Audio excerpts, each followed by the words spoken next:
A healing place. In 1890, the Michigan State Board of Health petitioned the state legislature for money to create and support a Michigan State Sanatorium to care for patients suffering from tuberculosis. Tuberculosis is a bacterial infection spread through inhaling the bacteria from the coughs or sneezes of an infected person. Getting the active disease means that the immune system fails to kill or contain the infection, allowing it to spread to the lungs or other parts of the body.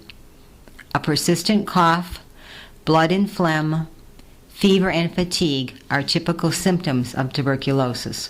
In 1905, the state legislature approved $20,000 for land acquisition and 1 year of operating expenses. And so began the sanatorium in Howell. Michigan Public Act 254 of 1905 called for a state tuberculosis sanatorium to be built at a suitable location. Physicians supported this endeavor because they wanted a healing place for those afflicted with TB. In 1906, the site southwest of Howell, off County Farm Road in Section 4 of Marion Township, was selected from more than 20 potential sites. The land was chosen because it was the highest point of the natural watershed in the Lower Peninsula. The citizens of Howell raised the money to purchase 192 acres. This land was then conveyed to the state free of charge. The state bought additional land for a total of 270 acres. The Howell Sanatorium was soon born. The Howell site offered pure air, pure natural spring water, and rolling hills about 1,100 feet above sea level. It offered light, sandy, well-drained soil needed for growing fruits and vegetables, fresh food being essential for the treatment of the disease. The Howell Sanatorium was patterned after the Adirondack Cottage Sanatorium at Saranac Lake in New York. Founded by Edward Livingston Trudeau, this New York facility consisted of shacks clustered around an administration building. Dr. Trudeau, himself a consumptive, espoused the fresh air cure. The shacks, as they were called, were cottages with open porches built so that patients could have sun, fresh air, plenty of rest, and gentle exercise, all important components of the cure. The architecture of the SAN was called the Early Cottage Plan. Typically built between 1900 and 1920, the structures retained many of the ornate appearances and treatment methods of the Kirkbride Plan era. These early cottage plan buildings were usually no more than 2 stories tall and were built of fireproof materials such as brick, stone, and slate. The shacks were built for a single type of patient and the stage of their affliction, with typically 2 sets of buildings for each, one for women and one for men. These hospital campuses resemble a college campus with large, well-manicured lawns, flower beds, trees, fountains, and other decorative items. An administration building was located at the front of the campus. Patient buildings would encircle the campus with communal buildings such as kitchen, chapel, or auditorium in the center. Power plants, laundry facilities, and farms were often located to the rear of the campus. It's interesting to note the SAN was virtually self-sufficient, even raising prize-winning cattle. It was typical on campuses this large for the buildings to be connected by a tunnel system to provide heat to the buildings and also to allow patients and service personnel to travel building to building regardless of outdoor elements. The first 2 male patients were admitted there on September 7, 1907, and female patients were admitted in 1908. Howell Sanatorium patients paid $1 per day for 6 months, which was the standard amount of time allowed to take the cure. Michigan counties paid for indigent patients as this provision was part of the enabling legislation. Learning to live with tuberculosis. Most of the patients at Howell were classified incipient. That is, the symptoms were light and the patient was not bedridden. The sanatorium staff taught them good health habits. Keep a clean, ventilated house, eat plain, nourishing food, get plenty of sleep, Cover your mouth with a cloth when coughing. They were taught to boil and disinfect that cloth with carbolic acid. People learned to live with tuberculosis. The chief goal was to make the patient well enough to return home and not be a danger to his family or community. It is important to understand that early treatment of tuberculosis was general medical care. Thoracic surgery, supported by physicians from the University of Michigan, became a more aggressive medical option around 1928. Effective drugs for fighting the disease, like streptomycin, became available for therapeutic use around 1945. Changes. Construction continued as the hospital grew from a 16-bed facility to a 500-bed hospital with children's cottages, employees' quarters, and more. Glen Smith started at the SAN in 1935. There were 3 licensed men cooks plus 3 or 4 helpers who cooked all the food. All food was in the raw stage. The patient load varied from 350 to 500, and all employees ate 3 meals a day. On holidays, special meals were prepared. All kitchen employees helped to prepare from 25 to 40 turkeys, dressing, potatoes, and all the trimmings. All meats were good cuts, beef and pork roast, steaks, chops. Vegetables were prepared in a separate room. I remember well Harry Lamb and Dad Leavenworth arguing by the hour while they worked preparing the vegetables. Pauline Bailey was the dietitian, and she ruled the kitchen. Movies were held once a week in the patient's dining room. The kitchen employees took turns arranging tables, and there was no overtime pay for this. William Guy was a baker who came to the SAN June 16, 1941. At the time, there were 440 patients and 250 employees. I liked baking. It was not unusual to make 90 pies for one meal, or 65 dozen cookies, or 10 sheet cakes. That same year, Pearl Harbor happened. The cooks left for service and the rationing started. I had to bake with lard and baking drippings using honey and syrup for sweeteners, but we got along okay. In February 1973, after 32 years of baking, I said, "Amen," and hung up my apron and retired. Many job openings at the sanatorium were filled by recovered former patients. The Michigan State Sanatorium became known as one of the most modern and up-to-date sanatoriums in the United States, drawing patients from all over. In 1913, the state of Michigan appropriated money to establish a second sanatorium for the care of moderately advanced and far advanced TB cases. The state selected Midland, Michigan as the site. However, that city's water supply was poor, so no sanatorium was built there. By 1919, the appropriation was transferred to the Howell facility, and the hospital expanded its admission policy to include advanced TB cases. Some 16 years after opening, TB experts considered the open shacks too crude and inefficient for housing tuberculosis patients, especially during the Michigan winters. It was at that time that the state built a permanent brick hospital at Howell, which served TB patients until 1961. With the introduction of antibiotic drug therapy, resulting in a 70% drop in tuberculosis-related deaths at the local facility, many tuberculosis patients could be treated as outpatients.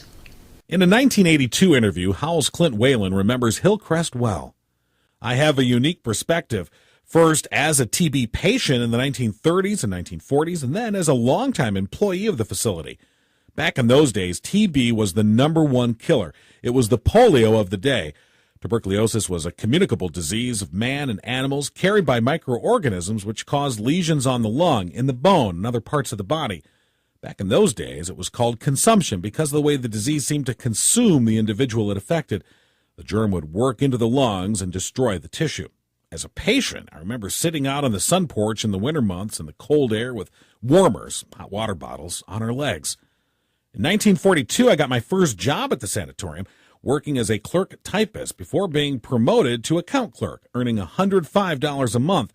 In the late 1940s, I became the assistant to the administrative officer in charge of personnel, and from 1953 to my retirement in 1974, I was the chief administrative officer. Of course, I have a lot of memories about the place, but in a way, the closing will be harder on my children. I remember one of my children standing on a stairway and crying when we raised a building there. My wife and I lived here for 22 years and raised our family here, but we always thought of it as a temporary situation. But to my children, this is where they grew up. This was their home.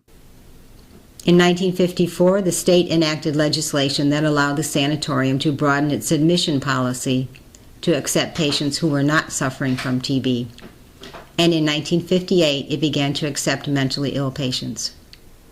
In May of 1961, the state legislature officially closed the TB sanatorium with the passage of Public Act 111.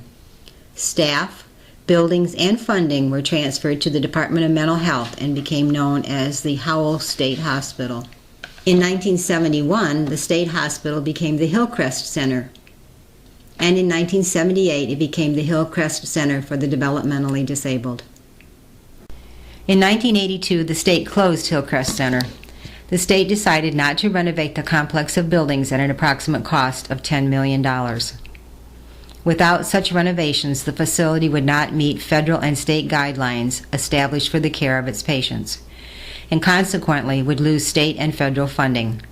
Without those funds, Hillcrest Center could not continue to operate. 262 developmentally disabled residents were either placed in other state facilities or mainstreamed into their home communities. The remaining 340 staff members sought employment in other state jobs or in the private sector. There was an increase of community awareness about the plight of the handicapped, and this growing awareness led to a number of different programs designed to aid mentally handicapped persons, with community outreach programs. One notable program was run by the public schools. The former Hillcrest Regional Center property were demolished following years of disuse. In 1987, the Marion Township property was purchased and is now the site of Georgetown Luxury Homes. From 1907 to 1982, the former hospital on County Farm Road housed hundreds and hundreds of patients, including boys, girls, men, and women. As Ruth Itzel recalls, the SAN, as many former employees affectionately call it, was more than just a place where people came for treatment.